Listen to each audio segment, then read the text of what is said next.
ഒരു താന്തോന്നിയായ കുട്ടിയുടെ കഥയാണ്. അവൻ സ്കൂളിൽ പോകാറുണ്ടെങ്കിലും പഠിക്കാൻ തീരെ താല്പര്യം ഉണ്ടായിരുന്നില്ല. ഒരു ദരിദ്ര കുടുംബത്തിൽ നിന്നാണ് അവൻ വരുന്നത്. ടീച്ചേഴ്സിനെ ആരെയും അവൻ സർ എന്നോ മിസ്റ്റർ എന്നോ വിളിക്കില്ല. എല്ലാ ടീച്ചേഴ്സിനെയും യാതൊരു ബഹുമാനവും ഇല്ലാതെ പേര് മാത്രം പറഞ്ഞു വിളിക്കുന്ന അത്രയും കുരുത്തക്കേടുള്ള ഒരു കുട്ടി. അങ്ങനെ ഒരു ദിവസം അവൻ ക്ലാസ്സൊക്കെ കട്ട് ചെയ്ത് കറങ്ങിത്തിരിഞ്ഞ് ലൈബ്രറിയിലേക്ക് എത്തുകയാണ്. അപ്പൊ ലൈബ്രറിയിൽ ഒരുപാട് പുസ്തകങ്ങൾക്കിടയിൽ ഒരു പുസ്തകത്തിന്റെ പുറം ചട്ടയിൽ അവന്റെ കണ്ണുടക്കി. അത് നോക്കുമ്പോൾ ഫ്രാങ്ക് എർബി എഴുതിയ The Treasure of Pleasant Valley എന്ന പുസ്തകമാണ്. ആ പുറംചട്ടയിലുള്ളത് അർദ്ധനഗ്നയായ ഒരു സ്ത്രീ ഇരുന്ന് പുകവലിക്കുന്ന ചിത്രമാണ്. അത് ആ 16 വയസ്സുകാരൻ കുട്ടിയെ പ്രലോഭിപ്പിക്കുന്ന ഒന്നായിരുന്നു. അങ്ങനെ അവൻ ആ പുസ്തകം അവിടെ നിന്ന് മോഷ്ടിക്കുകയാണ്. മോഷ്ടിച്ചെടുത്ത പുസ്തകവുമായിട്ട് അവൻ വീട്ടിലേക്ക് പോയി. ആദ്യത്തെ 3-4 പേജ് വായിച്ചപ്പോൾ കൂടുതൽ വായിക്കാൻ തോന്നി.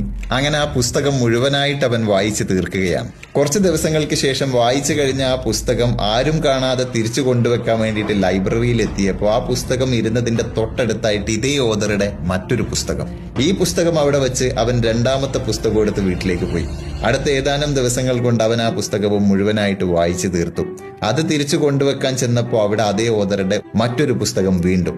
ഇങ്ങനെ ഒരു 4 പുസ്തകം വായിച്ചു കഴിയുമ്പോഴേക്ക് ഈ വായനയുടെ സുഖം അവന് മനസ്സിലായി. പിന്നീട് അങ്ങോട്ട് വായനയോട് വായനയാണ്. വായിച്ച് കുട്ടികൾക്കൊന്നും പെട്ടെന്ന് മനസ്സിലാക്കാൻ സാധിക്കാത്ത തരത്തിലുള്ള വളരെ ഗഹനമായ പുസ്തകങ്ങൾ പോലും അവൻ വായിച്ചു തുടങ്ങി. കുറച്ചുകൂടി കഴിഞ്ഞപ്പോൾ അവൻ പത്രങ്ങളും മാസികകളും വായിച്ചു തുടങ്ങി. പതിയെ സ്കൂളിലെ പുസ്തകങ്ങളും വായിച്ചു തുടങ്ങി. അങ്ങനെ പഠിക്കാൻ ഒട്ടും താല്പര്യമില്ലാതിരുന്ന ആ കുട്ടി സ്കൂളിലെ പുസ്തകങ്ങളൊക്കെ വായിച്ച് പഠിച്ച് പരീക്ഷ എഴുതി പാസ്സായി കോളേജിലെത്തി നിയമത്തിൽ ബിരുദം നേടി 1991 അർക്കൻസാസിലെ കറുത്ത വർഗക്കാരനായ ആദ്യത്തെ ജില്ലാ പ്രോസിക്യൂഷൻസ് അറ്റോർണിയായിട്ട് മാറി. കുറച്ചുകൂടി കഴിഞ്ഞപ്പോൾ അവിടെ തന്നെ ജഡ്ജായും അയാൾ വളർന്നു. അയാളുടെ പേര് ഒല്ലി നീൽ.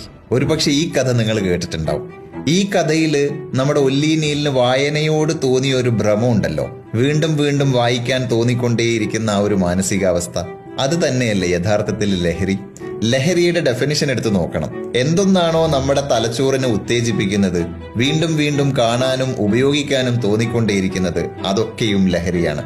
അങ്ങനെ നോക്കുമ്പോൾ വായന ലഹരിയാണ്, ചിലർക്ക് ഫുട്ബോൾ ലഹരിയാണ്, മറ്റു ചിലർക്ക് ക്രിക്കറ്റ് ലഹരിയാണ്, യാത്രകൾ, സംഗീതം, ഇതെല്ലാം തന്നെ ലഹരിയാണ്. പക്ഷെ ഇതെല്ലാം വളരെ നാച്ചുറൽ ആയിട്ടുള്ള ലഹരികളാണ്. ഇങ്ങനെ നാച്ചുറൽ ആയിട്ടുള്ള ലഹരി ഒരാൾക്ക് കിട്ടാതെ വരുമ്പോഴല്ലേ സിന്തറ്റിക് ആയിട്ടുള്ള ലഹരി തേടി പോകാനുള്ള സാധ്യതയുള്ളത്. ചില തൈറോയിഡ് പേഷ്യൻസിനെയൊക്കെ കണ്ടിട്ടില്ലേ? അവരുടെ ശരീരത്തിലെ തൈറോയിഡ് ഗ്രന്ഥി ആവശ്യമായ ഹോർമോൺ ഉൽപ്പാദിപ്പിക്കാതെ വരുമ്പോൾ ശരീരത്തിന് ആവശ്യമായ തൈറോയിഡ് ഹോർമോൺ ഓരോ ദിവസവും സിന്തറ്റിക്കായി ഇങ്ങനെ ഗുളിക രൂപത്തിൽ അവർക്ക് കഴിക്കേണ്ടി വരും. അതുപോലെ തന്നെയാണ് ലഹരിയും. പക്ഷെ നാച്ചുറൽ അല്ലാത്ത എല്ലാത്തിനും ഒരു സൈഡ് എഫക്റ്റ് ഉണ്ട്. അതുപോലെ സിന്തറ്റിക്കായ ലഹരിക്കും വലിയ സൈഡ് എഫക്റ്റുകളുണ്ട്. അത് ഉപയോഗിക്കുന്നവരെ മാത്രമല്ല, അവന്റെ ബന്ധങ്ങളെയും കുടുംബങ്ങളെയും ഭാവിയെയും സ്വപ്നങ്ങളെയും ഒക്കെ നശിപ്പിക്കും. അപ്പോൾ ഓരോരുത്തർക്കും നാച്ചുറൽ ആയിട്ടുള്ള ഓരോരോ ലഹരികൾ ഉണ്ടാവണം. അങ്ങനെയാണെങ്കിൽ അവനവന് യോജിച്ച ലഹരി കണ്ടെത്താനുള്ള ഉത്തരവാദിത്വം ആർക്കാണ്? അവനവന് തന്നെയാണോ? ഒരിക്കലും അല്ല. അവിടെയാണ് നമ്മൾ ഒല്ലി നീലിന്റെ കഥയുടെ ബാക്കി കേൾക്കേണ്ടത്. ഒരുപാട് വർഷങ്ങൾക്ക് ശേഷം ചെറുപ്പത്തിൽ ഒല്ലി നീൽ പഠിച്ച സ്കൂളിന്റെ പൂർവ്വ വിദ്യാർത്ഥി സംഗമം നടക്കുകയാണ്. ആ സംഗമത്തിൽ സ്കൂളിൽ പഠിക്കുമ്പോൾ ഒല്ലി നീൽ പലതവണ കരയിപ്പിച്ചിട്ടുള്ള ഗ്രാഡി ടീച്ചർ വന്നൊരു വെളിപ്പെടുത്തൽ നടത്തി. ഒല്ലി നീൽ ആകെ ഞെട്ടിത്തരിച്ചുപോയി. കാരണം ഒല്ലി നീൽ ഏറ്റവും ആദ്യമായിട്ട് ആ ലൈബ്രറിയിൽ നിന്ന് ഒരു പുസ്തകം മോഷ്ടിക്കുന്നത് നേരിട്ട് കണ്ടൊരാളാണ് ഗ്രാഡി ടീച്ചർ. അന്ന് ഗ്രാഡി ടീച്ചർ അവനെ കയ്യോടെ പിടികൂടിയില്ല, മറ്റു കുട്ടികളുടെ മുന്നിൽ അധിക്ഷേപിച്ചില്ല, അവന്റെ ആത്മാഭിമാനത്തിന് ക്ഷതമേൽപ്പിച്ചില്ല. പകരം അവൻ എടുത്തുകൊണ്ടുപോയ പുസ്തകം ഏതാണെന്ന് അന്വേഷിച്ചു. അത് ഫ്രാങ്ക് എർബിയുടെ പുസ്തകമാണെന്ന് മനസ്സിലാക്കിയ ടീച്ചർ തൊട്ടടുത്ത ദിവസം അവന് വേണ്ടി അതേ ഓതറുടെ മറ്റൊരു പുസ്തകം അവിടെ കൊണ്ടുവച്ചു. അത് വായിച്ചു കഴിയുമ്പോൾ വീണ്ടും അതേ ഓതറുടെ 3ാമതൊരു പുസ്തകം, അത് കഴിയുമ്പോൾ മറ്റൊന്ന്, അങ്ങനെ ഓരോ തവണയും ഇങ്ങനൊരു പുസ്തകം കണ്ടെത്തുന്നതിന് വേണ്ടി ഗ്രാഡി ടീച്ചർ 70 മൈൽ അകലെയുള്ള മെംഫിസിലേക്ക് ഡ്രൈവ് ചെയ്ത് പോയി, അതും സ്വന്തം പോക്കറ്റിൽ നിന്ന് കാശ് ചെലവഴിച്ചുകൊണ്ട്.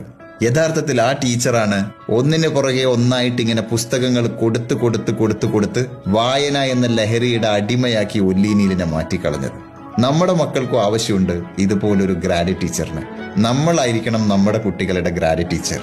ലഹരി ഉപയോഗിക്കുന്ന ആൾക്കാർ തമ്മിൽ ഇങ്ങനെ റെക്കമെൻഡ് ചെയ്യുമത്രേ, ഇങ്ങനൊരു സംഗതിയുണ്ട്, ഇതൊന്ന് ഉപയോഗിച്ച് നോക്കൂന്ന്. അവരോട് എനിക്ക് പറയാനുള്ളത്, നിങ്ങൾ ഇതൊന്ന് ഉപയോഗിച്ച് നോക്കൂ. ജീവിതമാകുന്ന ഈ ലഹരി ഉപയോഗിച്ച് നോക്കാത്തത് കൊണ്ടാണ്, ഒരുപക്ഷെ അതിന്റെ രുചി യഥാർത്ഥത്തിൽ അറിയാത്തത് കൊണ്ടാണ് നിങ്ങൾ ഇങ്ങനെ സിന്തറ്റിക്കായ ലഹരി തേടി പോകുന്നത്. And trust me, life is more intoxicated than drugs. വല്ലാത്തൊരു മയക്കുമരുന്നാണ് ജീവിതം. Super hits red FM. കേൾക്കൂ കേൾക്കൂ കേട്ടുകൊണ്ടേയിരിക്കൂ.